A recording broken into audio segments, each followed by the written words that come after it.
फेरा येथे सापडला थारा मनुष्य देह ऐसा ठाव धरी पांडुरंगी भाव तुका मने जाणे ऐसे दुर्लभ ते शहाणे मनुष्य देह ऐसा ठाव धरी पांडुरंगी भाव समचरण सरोजम सांप्रनिलाम बुधावम जगन निधवानी मंडनम मंडनानाम तरुण तुलसी माला कंदरम कंदनेत्रम सदैव धवल आसम विठ्ठलम चिंतयामि ओम नमो ज्ञानेश्वरा करुणा करा दयाळा तुमचा अनुग्रह लादलो पावन झालो चराचरी नमो सद्गुरु तुकया ज्ञान दीपा नमो सद्गुरु सच्चिदानंद रूपा नमो सद्गुरु भक्त कल्याण मूर्ती नमो सद्गुरु भास्करा पूर्ण कीर्ती शरण शरण एक नाथा पायी माता ठेविला नका पाहू गुण दोष झालो दास पायाचा जयांचे केल्या स्मरण होय सकळ विद्यांचे अधिकरण तेच बंधू श्री चरण श्री गुरूंचे ते नमस्कारून आता श्री गुरु चरण सरोज रज निज मन मुकुर सुधारी बरणौ रघुवर बिमल जश जोदायु कुफलचारी बुद्धिहीन तनु जानिके सुमिरो पवन कुमार बल बुद्धि विद्या देव मोही हरव क्लेश विकार प्रभु के चरणों में सदा पुनि पुनि करूं प्रणाम ऐसी माया तारे रे मेरे प्रियतम श्याम बहुत जन्म अंती जोडी लागली हती मनुष्य देह ऐसा ठाव धरी पांडुरंगी भाव आज या पवित्र कीर्तन सेवेसाठी जो अभंग आपण जो निवडला तो संत श्रेष्ठ श्री जगद्गुरु तुकोबरा यांचा 4 चरणाचा आणि आपला हा मनुष्य जन्म किती महत्वाचा आहे किती विशेष आपला हा मनुष्य जन्म आहे याचं गोड चिंतन सांगणारा हा अभंग आहे। आजची आपली ही कीर्तन सेवा ही नैमित्तिक कीर्तन सेवा आहे। आजच्या आपल्या कीर्तनाचं काय निमित्त आहे उपस्थित असणारे आपण सर्व आपतेष्ट मंडळी सर्व पाहुणे मंडळी सर्व कैलासवासी गंगा भगीरथी छगाबाई दगडू गादे आज या मातोश्रींना आज आपल्यातून जाऊन 1 वर्ष आज पूर्ण झालेला आहे। त्यांचा वर्ष श्राद्धाचा कार्यक्रम पुण्यस्मरणाचा कार्यक्रम आज या भगवंताच्या नामसंकीर्तनामध्ये आज या ठिकाणी संपन्न होत आहे। आपल्या आईच्या आत्म्याला शांती मिळावी आपल्या आईच्या पुण्यस्मरणार्थ अन्नदान व्हावं भगवंताचं कीर्तन व्हावं हा पवित्र हेतू अंतःकरणामध्ये ठेवून त्यांचा जो संपूर्ण हा परिवार आहे गादे परिवार त्यामध्ये श्री देवराव दगडू गादे संतोष देवराव गादे श्री बबन दगडू गादे श्री संदीप देवराव गादे सौ कांता विठ्ठल लगड आणि श्री दीपक बबन गादे आणि ज्यांच्यामुळे आजची ही कीर्तन सेवा आज माझ्याकडे आहे अशा असणारे आमचे वैशाली मिनीनाथ धाडगे हा त्यांचा संपूर्ण हा परिवार आहे। असे सुंदर गोड या कार्यक्रमाचं नियोजन या परिवाराने आज या ठिकाणी केलेलं आहे। आज या कार्यक्रमासाठी उपस्थित असणारे आपण सर्व आपतेष्ट मंडळी सर्व पाहुणे मंडळी या कार्यक्रमासाठी जमलेले आपण सर्व महाराज मंडळी त्यामध्ये आज या ठिकाणी या कार्यक्रमासाठी महाराष्ट्रातील नामवंत गुणीजन मंडळी महाराज मंडळी आज या ठिकाणी उपस्थित आहेत। माणसं थोडी आहेत पण फार मोठी आहेत बरं का। आज या कार्यक्रमासाठी महाराष्ट्रातील नामवंत भजन सम्राट गोड ज्यांचा आवाज आहे गायन क्षेत्रामध्ये आपल्या अहिल्यानगर जिल्ह्यामध्ये नेवासा तालुक्यामध्ये ज्यांचं फार मोठं नाव आहे आणि या परिवाराचे त्यांचे अच्छे जवळचे नाते संबंध आहेत। आमचे मिनीनाथ भाऊ आणि आमचे कृष्ण महाराज यांचा हा त्यांचा एक परिवार आहे। आमचे कृष्णाजी महाराज आज या कार्यक्रमासाठी गायनासाठी साथ करण्यासाठी आज उपस्थित आहेत। सगळ्यांनी टाळी वाजून महाराजांचं आपण या ठिकाणी स्वागत करूया। तसेच इकडं असणारे आमचे हरिभक्त परायण महाराजांच्या साथीला असणारे गोड ज्यांचा आवाज आहे, हरिभक्त परायण आमचे पोपटजी महाराज, गोड आवाज महाराजांचा आहे। आणि आज या कार्यक्रमासाठी मृदंगावर साथ करण्यासाठी हरिभक्त परायण आत्ता ज्यांचा मृदंग आपण त्या ठिकाणी ऐकला, त्यांचा मृदंग ऐकतच राहा वाटतं। सुंदर तयारी आहे, गोड वाजवणं आहे, आपल्या परिसराचं वैभव भूषण असणारे आमचे हरिभक्त परायण देवानंदजी महाराज, वा सुंदर तयारी महाराजांची मृदंगावर त्या ठिकाणी आहे। या कार्यक्रमासाठी जमलेले आपण सर्व भजनी मंडळी, टाळकरी मंडळी, सर्व गावकरी भजनी मंडळी, इकडं असणारे सुंदर आपण ज्यांची पहिली चाल ऐकली, सुंदर ज्यांनी विना घेतला होता, गोड आवाज आहे, वारकरी संप्रदायाच्या विचारानं आपलं जीवन जगणारे आमचे हरिभक्त परायण माऊली महाराज, वा गोड आवाज आमच्या माऊलींचा आहे। इकडं असणारे पैठणला आमचे गुरुवर्य मोठे बाबा आमचे नवले बाबाकडे शिकत असताना आम्ही सोबत होतो। आमचे हरिभक्त परायण आमचे हरी महाराज, आमचे संतोष महाराज पवार, त्यांची सुद्धा या कार्यक्रमासाठी भेट त्यांनी या ठिकाणी दिलेली आहे। आमचे हरिभक्त परायण खरडकर महाराज आहे की नाही, हो खरडकर महाराज, महाराजांच्या चरणावर या ठिकाणी अभिवादन करतो। शिवाजी महाराज मडके आहेत आणि पेटीवर साथ करणारे आमचे गणेशजी महाराज आहेत। आणि ज्यांच्यामुळे हा सुंदर योग या ठिकाणी घडून आला, आमचे महाराष्ट्रातील नामवंत मृदंग सम्राट, मृदंग अलंकार, सुंदर मृदंगाची ज्यांची तयारी आहे, सगळ्या महाराष्ट्रामध्ये त्यांचं नाव आहे, आमचे हरिभक्त परायण, माझे परम मित्र, माझे जिवलग मित्र ज्यांच्यामुळे आजची ही कीर्तन सेवा आज माझ्याकडे आहे, आमचे हरिभक्त परायण किरण महाराज, महाराजांसाठी एकदा जोरदार टाळी वाजवा। त्यांच्यामुळे आज हा योग या ठिकाणी आलेला आहे, म्हणून आमच्या किरण महाराजांना या ठिकाणी मी धन्यवाद देतो। साऊंड सिस्टीम वाले दादा अतिशय सुंदर गोड लावलेला, सुंदर सिस्टम आहे, आपल्याच गावचा आहे। महाप्रसाद काय शिवप्रसाद, अतिशय सुंदर गोड त्यांचा सिस्टम आहे, त्यांना सुद्धा या ठिकाणी धन्यवाद देतो। आणि या कार्यक्रमासाठी जमलेले आपण सर्व श्रोते भाविक मंडळी, सर्व महिला मंडळी, सर्वांगाचे कान करून लक्ष देऊन ऐका। सज्जनांनो, आपण ज्या लोकांमध्ये राहतो या लोकाचं नाव आहे मृत्यूलोक। काय नाव आहे? मृत्यूलोक। आणि या मृत्यू लोकामध्ये सर्व गोष्टी अनिश्चित आहे। या मृत्यू लोकामध्ये किरण महाराज एकही गोष्ट निश्चित नाहीये। या मृत्यू लोकात फक्त एकच गोष्ट निश्चित आहे, ती जर कोणती असेल तर ती म्हणजे मृत्यू। जो कोणी या मृत्यू लोकात जन्माला येतो त्याला एक ना एक दिवस हा देह या ठिकाणी सोडावाच लागतो, मग तो कोणी असो, 100 कोटीच्या बंगल्यात राहणारा असो किंवा झोपडीमध्ये राहणारा असो, आया असो जाएगा। राजा रंक और फकीर 9 भी मर गए, 10 भी मर गए 788, 33 कोटी देवता मर गए, बड़े काल के फांसी। पीर मर गए, पैगंबर मर गए हकी मरोगी, जपिया तपिया सन्यासी मर गए जिंदा जोगी। तुम्हाला हा देह सोडावा लागतो, यात नवल नाही। तुम्हाला जावं लागतं, यात काही नवल नाही। या मृत्यू लोकामध्ये स्वतः देव आला, ज्यांनी अवतार घेतलेला आहे कृष्ण महाराज, त्यांना सुद्धा जावं लागतं। येथे ना एवरो आले अवतार, एरते पामर जीव किती, ज्यांनी अवतार घेतलेला आहे त्यांना सुद्धा जावं लागलेलं आहे। हरी महाराज अवतारांना जावं लागलेलं आहे, आपण तर अवतावरलेत बाबा। दिन 4 घड़ी का जीना, ये दुनिया है मुसाफिर का खाना, कहीं लाख करोड़ों आए, कहीं कोटि खत्म कराए, बस यही चला है गाना, ये दुनिया है मुसाफिर का खाना।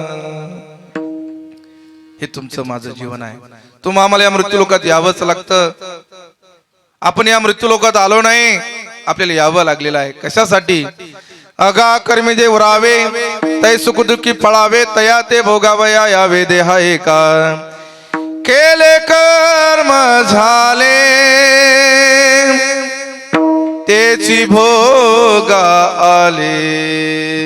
जे कर्म आपण केलेलं आहे ते भोगण्यासाठी आपल्याला या मृत्यू लोकात यावंच लागतं. आपण इथं आलो नाही, आपल्याला यावं लागलं आहे.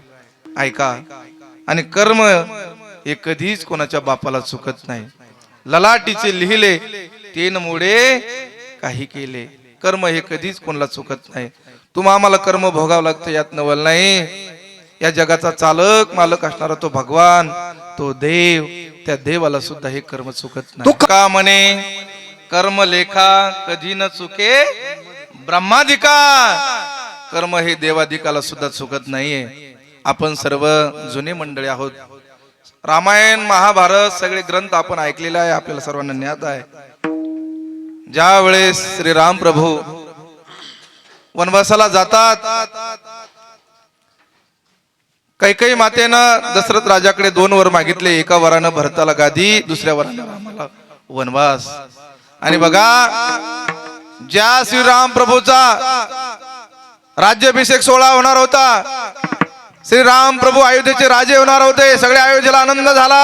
राम आता राजे होणार, राम आता राजा होणार. सगळ्या अयोध्येला आनंद झाला, सगळ्यांना आनंद झाला. पण बघा, त्याच रामाला अंगामध्ये वल्कल धारण करून वनवासाला जावं लागतंय. विधना तेरे लेख किसी के समाजन पाते हैं. विधना तेरे लेख किसी के समाजन पाते हैं. जन जन के प्रिय राम लखन सिया बन को जाते हैं. एक राजा के राज दुलारे बन में फिरते मारे मारे. सबके कष्ट उठाने वाले कष्ट उठाते हैं.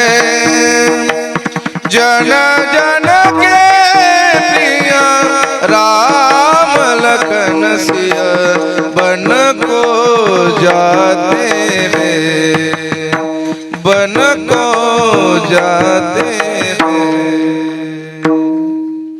कशा करता सांगितलं? कर्म हे कोणाला चुकत नाही. ज्या रामाचा राज्याभिषेक सोहळा होणार होता, जो राम अयोध्येचा राजा होणार होता, त्याच रामाला अंगामध्ये वल्कल धारण करून वनवासाला जावं लागतं. हे कर्म आहे. हो, कर्म कधीच कोणाला चुकत नाही. म्हणून ते कर्म भोगण्यासाठी आपल्याला या मृत्यू लोकात यावंच लागतं, राहावंच लागतं. आणि इच्छाही नसली तर निघून जावं लागतं. नोहे तुझा परिवार धनदारा क्षण भंगुरा. शरीर जायाचे ठेवणे ठेवणे. शरीर जायाचे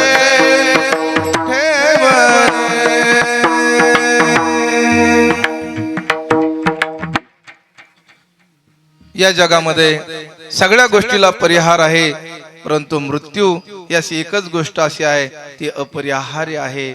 आणि अशीच एक अपरिहार्य असणारी घटना मागच्या वर्षी या गादे परिवारामध्ये घडली. आणि कैलासवासी गंगा भागीरथी छगाबाई दगडू गादे या मातोश्रींना या मृत्यू लोकाच्या नियमाप्रमाणे आपला देह सोडावा लागलेला आहे. आणि आज त्यांचा पुण्यस्मरणाचा कार्यक्रम आज या ठिकाणी संपन्न होत आहे.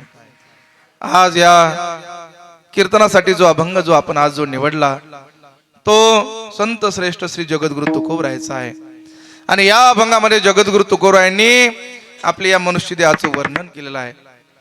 सर्व शास्त्रामध्ये, सर्व पुराणामध्ये, सर्व ग्रंथामध्ये या मनुष्य देहाचं भरपूर वर्णन आलेलं आहे. जेवढं वर्णन आपल्या या देहाचं केलेलं आहे तेवढं वर्णन कोणत्याच देहाचं केलेलं नाहीये. जेवढा आपला हा मनुष्य देह महत्वाचा मानलेला आहे, विशेष मानलेला आहे, तेवढा कोणाचाच देह महत्वाचा मानलेला नाहीये, विशेष मानलेला नाहीये. ज्ञानेश्वरीमध्ये ज्ञानोबरायांनी देहाचे 3 प्रकार सांगितलेले आहेत. देव, मनुष्य आणि स्थावर. पहिला देह आहे देवाचा, दुसरा देह आहे तो तुमचा माझा, आणि तिसरा देह आहे तो पशु पक्ष्यांचा. या तिन्ही देहामध्ये आपला हा मनुष्य देह महत्वाचा मानलेला आहे, विशेष मानलेला आहे. का? कारण बाकीचे देह मिळण्याकरता माऊली कोणीच अपेक्षा केलेलं नाहीये, कोणीच अपेक्षा केलेली नाहीये. पण मनुष्य देह मिळण्याकरता सर्वांनीच अपेक्षा केलेली आहे. पशु पक्ष्यांना हा मनुष्य जन्म मिळा वाटतो, यात काय नवल. स्वर्गातले अमर असणारे ज्या देवता आहेत ते देव सुद्धा या देहाची वास्तविक पाहता पेटी मास्तर आपल्या देहापेक्षा त्यांचा देह चांगला आहे. देवाचा देह पवित्र आहे. आपल्या शरीरामध्ये जशी घाण आहे तशी देवांच्या शरीरामध्ये घाण नाहीये. त्यांचा देह पवित्र आहे. हो, मग त्यांचा देह एवढा चांगला असताना सुद्धा, एवढा पवित्र असताना सुद्धा ती या नाशक्या शरीराची का अपेक्षा करतात? काय एवढं विशेष या नरदेहामध्ये? काय होतं काय या नरदेहामध्ये? शास्त्रामध्ये 3 प्रकारचे विशेष सांगितलेले आहेत. कारणत्व अवच्छेदकाने विशेष, स्वरूपत्व अवच्छेदकाने विशेष आणि कर्तृत्व अवच्छेदकाने विशेष. कोणता विशेष गुण या नरदेहामध्ये दडलेला आहे म्हणून स्वर्गातले देव या देहाची अपेक्षा करतात? कारणत्व अवच्छेदकाने आपला नरदेह विशेष आहे का? काय कारण असतं या देहाला येण्याचं? या मनुष्य जन्म येण्याचं काय कारण आहे? तर पाप पुण्य. जास्त पाप झालं तर पशु पक्ष्यांचा जन्म मिळतो, जास्त पुण्य झालं तर देवाचा देह मिळतो. आणि पाप आणि पुण्य, पाप पुण्य समासमी तरिच पावे कर्मभूमी, तरिच पावे कर्मभूमी, तरिच पावे कर्मभूमी. पाप पुण्य समासमी परित पाये पुण्यभूमी, परित पाये पुण्यभूमी, परित पाये पुण्यभूमी. पाप पुण्य समान समी तै पाविजे कर्मभूमी. ज्यावेळेस आपलं पाप पुण्य समान होतं त्यावेळेस हा जन्म आपल्याला मिळतोय. म्हणजे या नरदेहाला येण्याचं कारण काही एवढं चांगलं नाहीये. मग स्वरूपात अवच्छेदकाने आपला हा देह विशेष आहे का? या नरदेहाचं स्वरूप खूप चांगलं आहे, दिसायला आपण खूप सुंदर आहोत म्हणून स्वर्गातले देव या देहाची अपेक्षा करतात का? नाही. या नरदेहाचं स्वरूप काही एवढं काही चांगलं नाहीये. तुम्हाला आम्हाला फक्त वाटतं की माझा देह खूप चांगला आहे, मी दिसायला खूप सुंदर आहे. नाही, या नरदेहाचं स्वरूप काही एवढं चांगलं नाहीये. आपल्या वारकरी संप्रदायामध्ये एक मदालसा एक आई होऊन गेली. कोण होती मदालसा? तर राजाची राणी होती. ऐश्वर्य संपन्न राजाची राणी होती. 100 पिढ्या बसून खातील एवढी इस्टेट होती, एवढी प्रॉपर्टी होती. राजाची राणी होती. पण ती मदालसा आपल्या बाळाला पाळण्यामध्ये टाकल्यानंतर त्या बाळाला झोका देत असताना त्या बाळाला उपदेश करायची, बाळा हा देह कसा आहे? हा देह नाशिवंत मला पुत्राचा बाधा, हा देह नाशिवंत मला पुत्राचा बाधा. वरी चर्म घातले रे कृमी कीटकाचा साधा, वरी चर्म घातले रे उरी कीटकांचा राधा. रव रव दुर्गंधी रे अमंगळीचा बाधा, रव रव दुर्गंधी रे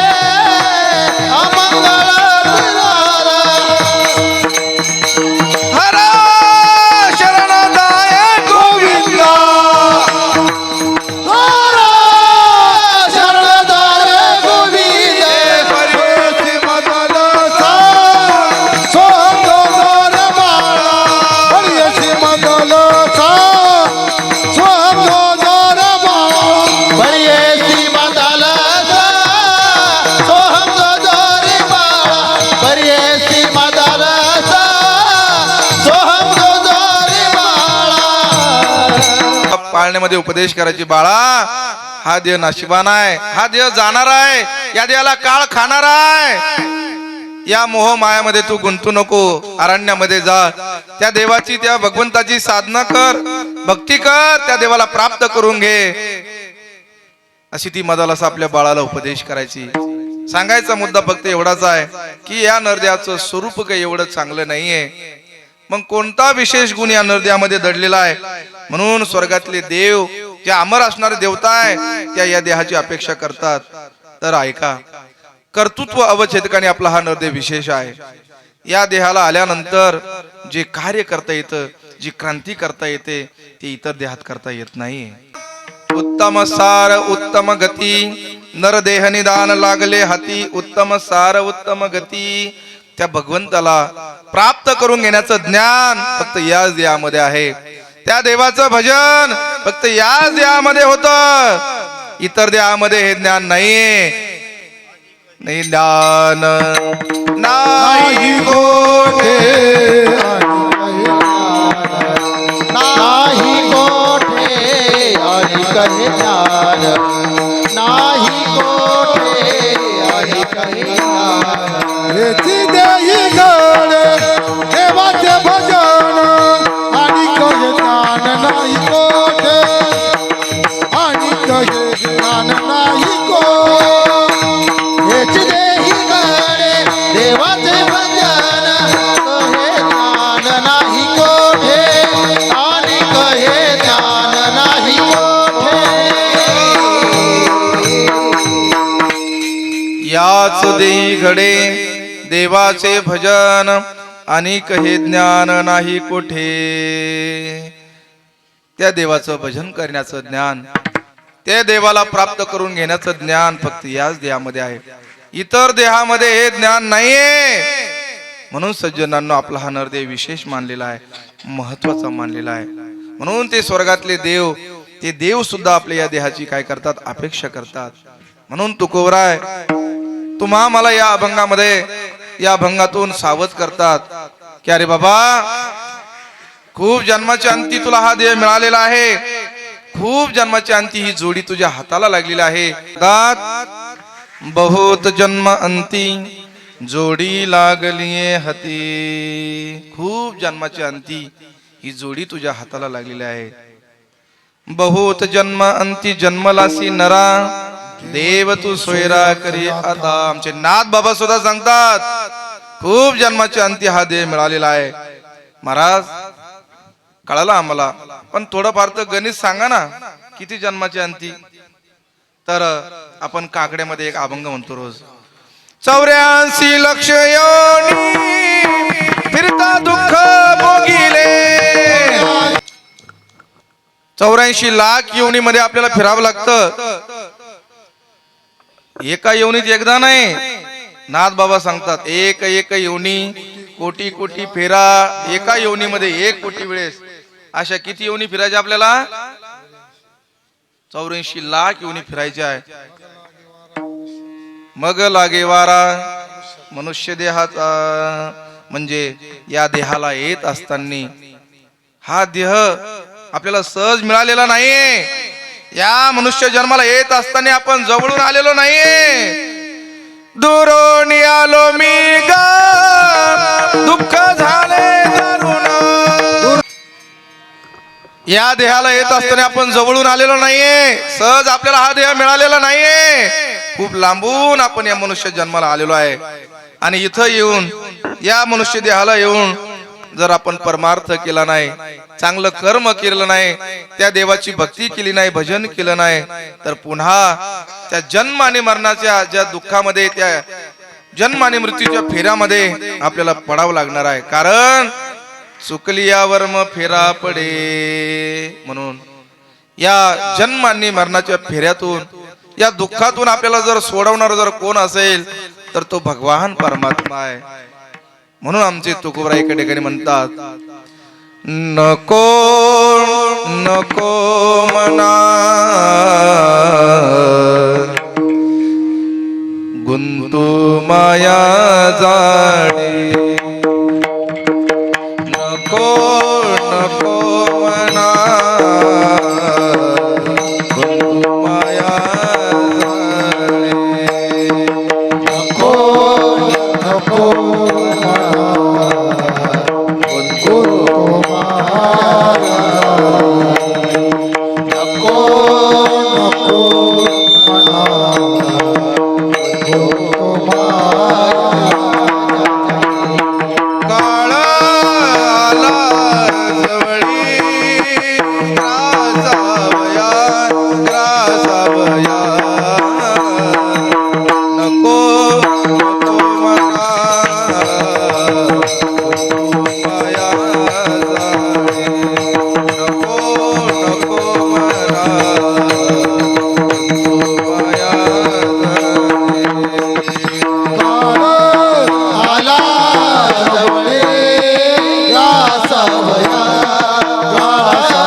सोडविन ग सोडविना तुका म्हणे तुला सोडविना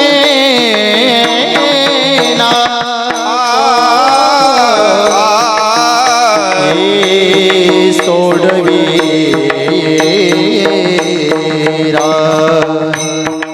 सोडवीना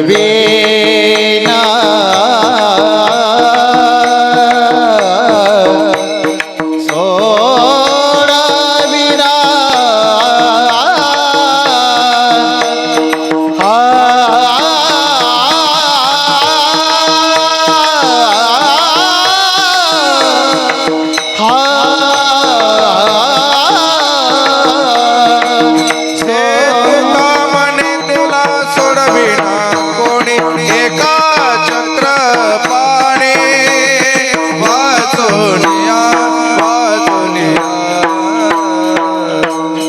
नक नक नक नको मला गुंगुमाया जाळे नको नको मला गुंगुमाया जाळे गुंगुमाया जाळे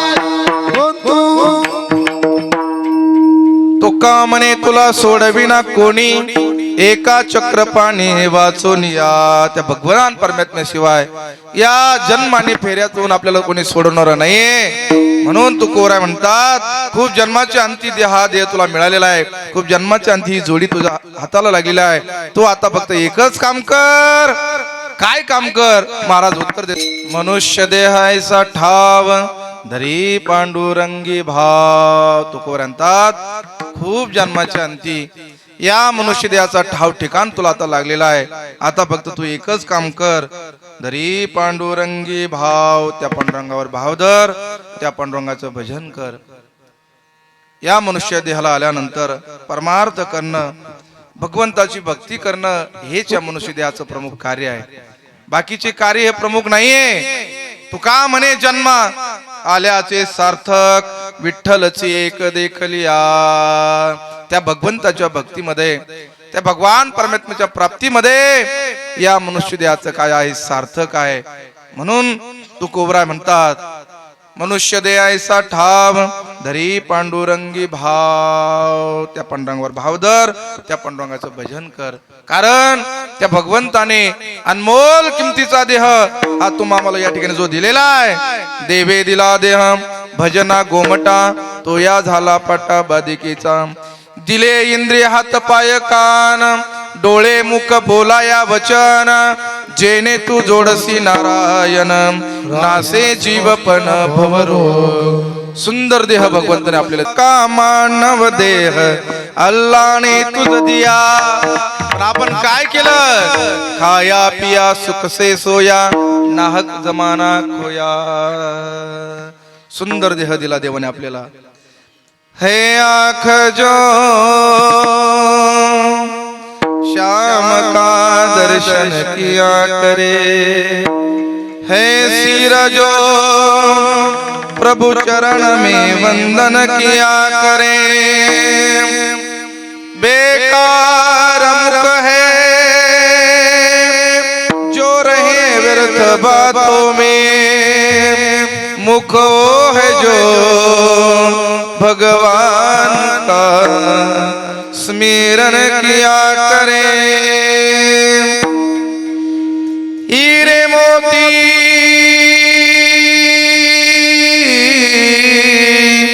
हीरे मोती से नहीं शोभा है हाथ की, हाथ वो है जो भगवान का पूजन किया करे.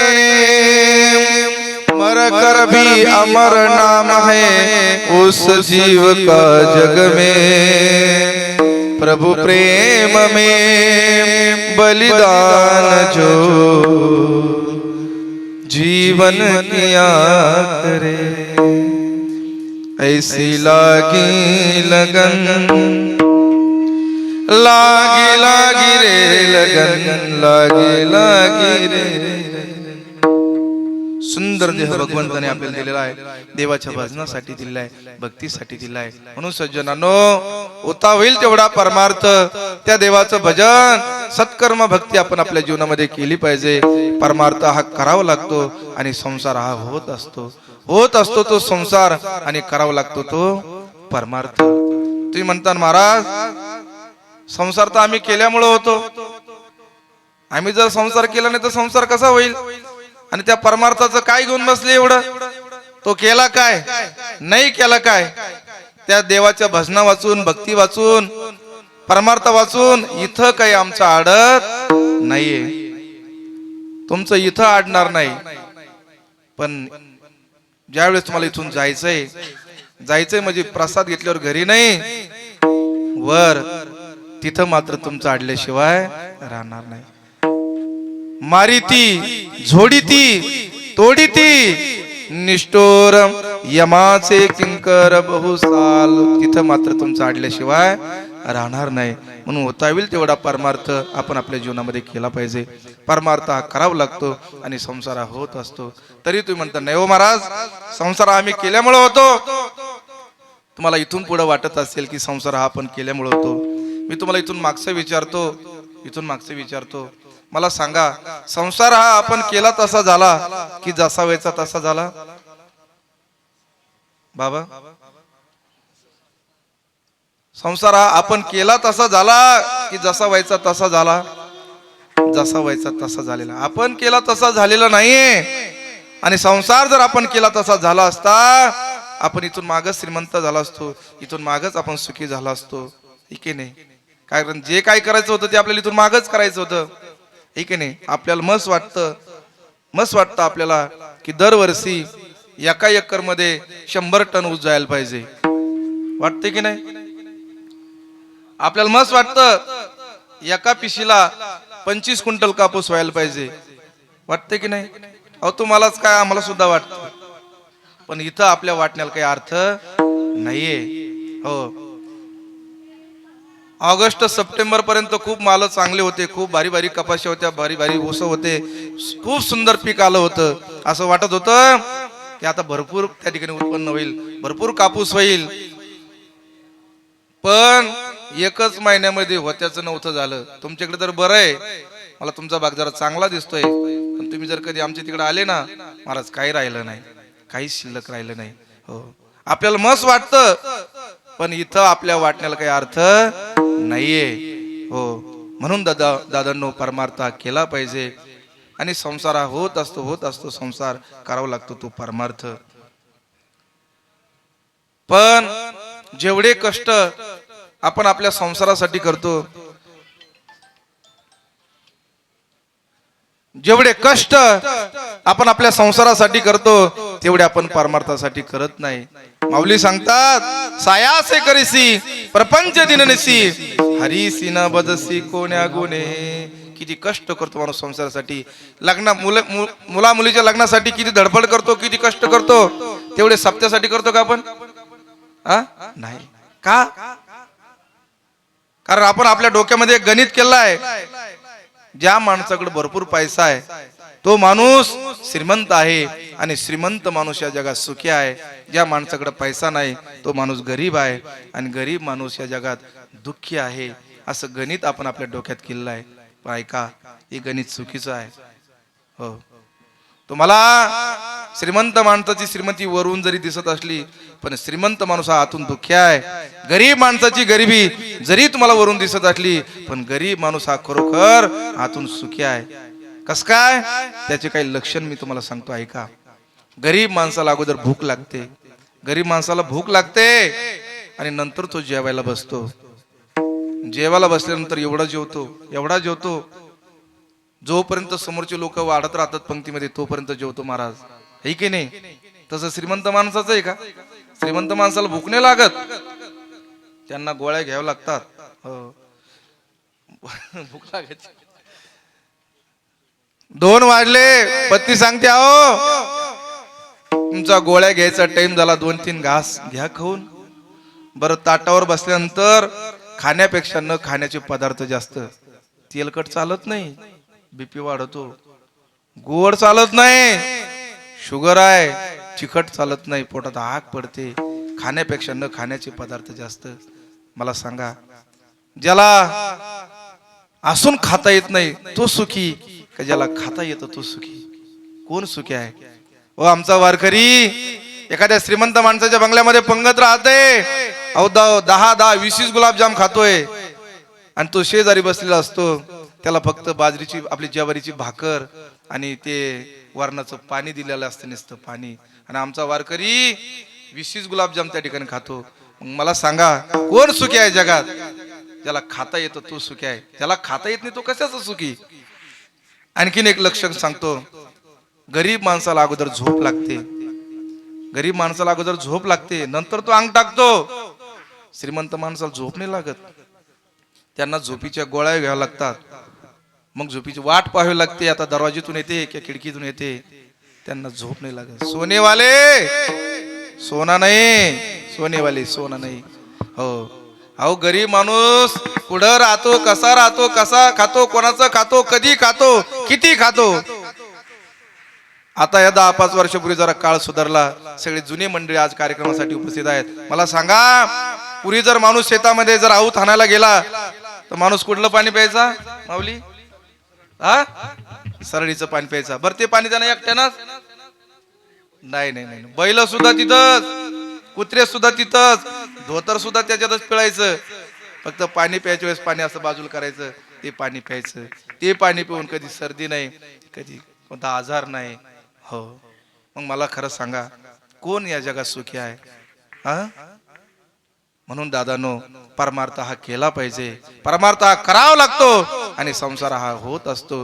म्हणून तुकोबराय तुम्हा आम्हाला या ठिकाणी सांगतात की बाबा, फेरे घेत घेत घेत घेत या मनुष्य देहाला आपण आलेलो आहे. हो, बहु केला पेरा येथे सापडला थारा.